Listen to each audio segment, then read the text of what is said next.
Junkie Nation, what's going on? Gorgeous George and Goes reporting for duty here, showing up with the general, Randy Couture, who's going to be calling fights. Looks like you got a busy schedule ahead of you this year, Randy. Now with the Challenger Series, which starts on Friday. I hope you're familiar with Orlando. You're going to be spending a lot of time there.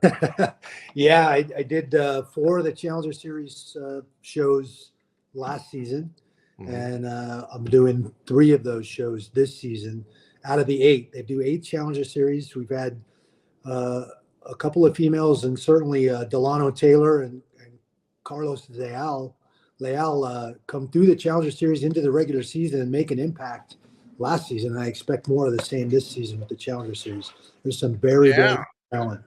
Delano Taylor, the postman, he went all the way to the finals. Yep, exactly. So literally all in 1 year, it can happen. Your dreams can come true. Unlike, and not to disparage, Challenger Series back in the day with Strikeforce or the UFC's Ultimate Fighter or Dana White Contender Series, that's more of like a couple year process. This one, it can all happen in 1 calendar year. Absolutely. And we've had a couple of examples of that. That's been pretty remarkable to see. I mean, as if the regular season schedule isn't challenging enough, fighting twice in the regular season and then going right into the playoffs and the championship fight, adding a couple Challenger Series fights to that schedule is pretty crazy on top of that. And so you're right. I mean, that is a lot of fights, a lot of weight cuts. But dare I say, is it too much? Because I think that's probably a minimum of 5 fights in 1 year. Could that be too much for some of these athletes that are 2-1, 4-0, 7-0? Too much too early. I think the adding the Challenger Series fight to the regular season schedule for like Delano Taylor, what he did, or Carlos Leal, I mean, that's a lot. That is a lot. Is it too much? I don't think it's too much. These guys are young. They're resilient. They're smart. They're front loading their camps for the regular season so that they don't have trouble making weight, every 6 weeks and fighting again. Eliminating the elbows and the cuts that come with those elbows is something that the PFL decided to do because they are asking the fighters to turn around as quickly as they are and compete again. So recognizing the challenge and the adversity that you're facing is one thing, and that's one of the things that Anthony Pettis failed to do, and he admitted that his first season with the PFL. He's like, man, I didn't realize what I'd gotten myself into. Going into the second season, he front-loaded a lot better and kind of managed his time a lot better going into that season. Now he still struggled a little bit just because we have some tough cats in that weight class, but it is definitely a challenge. Is it too much? I don't think it's too much. I think in the last 18 months of my career, I fought 5 times. Probably the most active I was in my entire career. I'm sure that the powers that be were scratching their head. Oh man, this guy might just finish this contract. We're gonna have to deal with him again. So, yeah. Well, hey, listen. As you're calling the fights, I imagine in your head you're computing: does this guy or gal have it to be ready for the regular season and maybe even get there? What is it like? What are you looking for? Because again, maybe a 4-0 fighter might have something that the 12-1 fighter, more experience, just may not have. Yeah, I think it's the composure, dealing with the adversity. A lot of these fighters are stepping up. It's their first time on a big show, a bigger show, where they're getting that kind of exposure and that, dealing with that kind of vulnerability, frankly. How they take that and deal with that adversity is really the key. Looking at that, evaluating. Certainly, there's the technical aspect of the sport. How do they compete? Where are their strengths and weaknesses seem to be? Do they fit in this format where going out on that cage and scoring points is the commodity? That's what you're going to need to do if you want to make it to the playoffs and get a shot at that title. So, I mean, all those variables come into evaluating who's going to get that contract. Obviously, there'll be 4 Challenger Series fights on each one of those cards. The 4 winners are going to get to step out there, and we as judges get to decide which one we think has the most potential to step into the regular season or get a shot at a contract with the PFL. Randy, fighters are so much more well-rounded at the start of their careers now because they get into mixed martial arts early and learn a little bit of everything. And so we just saw Dana White's Contender Series alum, Jamal Hill, right? He just won a championship. For the PFL, it's come very close, very early in their tenure. If you had to look into your crystal ball, when would you say a Challenger's alum would win it all? Gosh, I mean, look how close Delano Taylor came this last season, to made it to the finals and was in that fight the entire time, in my opinion. A great competitor and did a great job. Same with Carlos Leal. I mean, he showed glimpses of pure brilliance in the way he approached several of his fights in the regular season and making it to the semifinals. So it's tough to predict who that person's going to be that's able to come through that, deal with that adversity, face that head on, and manage it properly to get there. But they're all certainly capable of it. I think his crystal ball's a little broken, George. You've been a part of. Remember when he used to give out picks in the middle of a pay-per-view and then go like 5-0? Yeah, well, I was on a pretty hot streak there, going to the 90 percentile for a while, but the sport has exploded so much now. There's so many of these fighters I don't know. There's a new fighter on every street corner, it seems like nowadays. And man, keeping up with that has been a real challenge.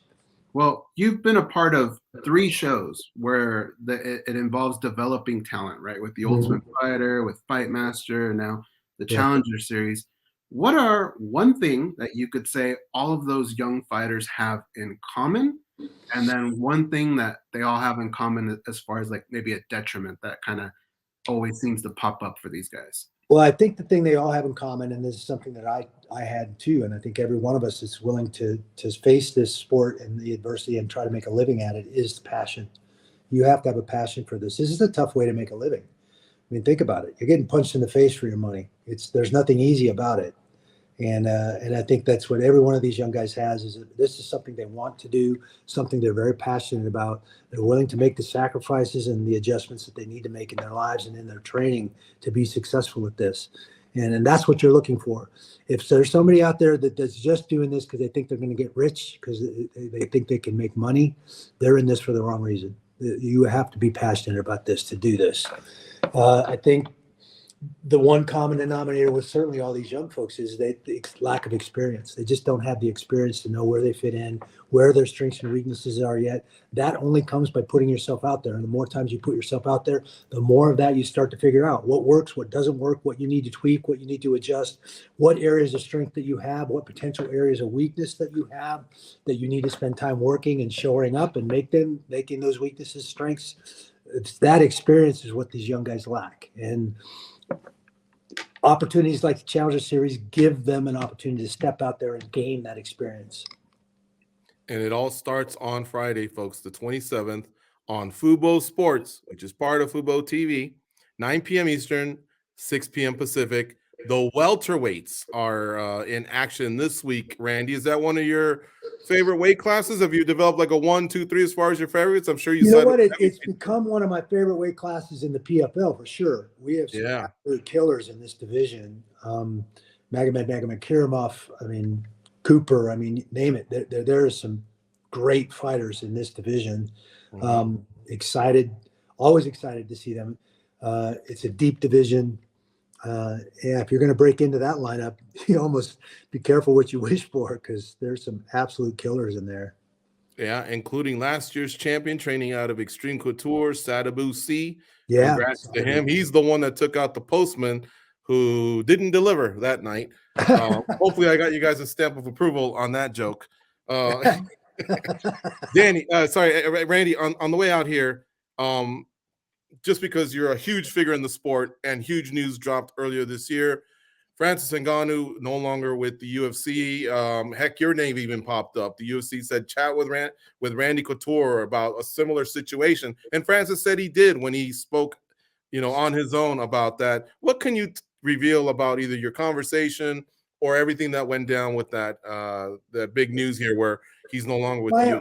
My only input to Francis was to stick to his guns. If this is something that he believes for his well-being, his family, his career, he wants to stand up for, then by all means stand up. Unfortunately, there's not a lot of other fighters that are going to get in line and support him in that. I felt the same way when I stood up in 2001 and fought over my ancillary rights. Again in 2006 over being misled about what was going on in where I stood in the sport at that time too. So I don't really even know who Francis's manager is. My engagement with him is in the training environment with Eric Nixick, who's one of his coaches, his main coach. They asked me, how I felt about this, what was going on. Obviously, Francis isn't the only one that's chirping about fighter pay and some of this stuff. And Dana's certainly getting an earful from Jake Paul on this regard with, the difference in boxing and MMA. So I just told him to be true to himself. If this is what he wants, then he needs to hold their feet to the fire and get what he wants. The money they came back with was pretty reasonable if you gauge where everybody else is at in the sport of mixed martial arts. Is it boxing money? Nowhere near. And ask Tyron Woodley, ask Ben Askren, ask Anderson Silva how much they made for those crossover. Ask Conor McGregor how much they made for those crossover boxing fights. So, it's not out of the question to see that Francis may end up in the boxing world. There was some talk about that. So I hope he ends up in the PFL. I know that Ray is talking to him, and we'll see where he ends up, but he'd be a great addition to the heavyweight division in the PFL. And if you want a pay-per-view, and that's a model that the PFL is starting now, man, you put him with Ante D'Elia, I would pay to see that fight. That's a great fight. So, and so would I. And so would I. And that is the I agree. I agree with everything that Francis is asking for, and there's nothing in those things, and he's made it pretty public. And that money that they came back with was reasonable. It was within the realm, certainly, but by the gauge of everybody else that's fighting in the sport right now, that was a pretty fair offer on the financial side. So why not give him some health insurance? Why not give him an athlete's rep in those negotiations? Why don't all athletes have a voice when you start talking about making rules, drug testing, and all these other things that these guys sit in secret rooms and decide how they're going to treat us? Why shouldn't there be athletes reps and an athlete's voice in those conversations? Yeah. These are not unreasonable things to ask for. And this is the area in our sport we have a lot of growth to do. We need some transparency in our sport. These 17-page BS contracts taking away all these fighters' ancillary rights in perpetuity. These guys want to write a book. They're going to have to go get Dana White's permission to do that. They want to be in a movie. They want to, any of these things. A video game company comes to one of these fighters and wants to make a video game around them. They're going to have to get the UFC's permission to do that. That's, in my opinion, that's wrong. That's the WWE model. And that's the type of antics that they're rewarding too, is the guys that are creating drama, the guys that are talking smack, the guys that are doing publicity stunts. That's the stuff Dana likes, and that's the stuff he's going to reward. Is that what we're about? Is that what being a mixed martial artist is about? I don't think so. It's about Bushido. It's about respect, respecting your opponents. They're the ones that force you to do the work and sharpen the appropriate tools to go out there and win and be victorious in those cages. So that's what it should be about. And that's one of the things I like about the PFL. It's a meritocracy. You're going to go out there and score points and win fights. Otherwise, you're not going to make it to the playoffs. It's that simple. Yeah. And I'm sure guys like Francis and Nate Diaz were in that position where the walk away could be a lot easier by what you and some of your former fighter, you guys have gotten together, fought for that sunset clause. So credit to you guys. But yeah, we still have a lot of strides to make here when it comes to fighter, the treatment of fighters. So tell me that would be a great pay-per-view. Ante D'Elia and Francis Ngannou, Diaz and Jake Paul, and then you throw Kayla on there or the rematch with Larissa Pacheco. I would pay for that pay-per-view all day, any day. And me too. That would be a great pay-per-view. It would be a great pay-per-view. Yeah. All right. Well, we don't want to keep you from the next one, but thank you so much as always. I'm sure we'll talk to you a lot throughout the season or see you down at Extreme Couture. But for today, thank you very much. We appreciate it. And folks, tune in on Friday on Fubo Sports for the first Challenger Series. And thanks again, Randy. And then catch the Magic with the Stars before that on the OC. So got it. We will. Tune in. All right. Thanks, guys. Always great to see you. Appreciate you. You too. See you, man.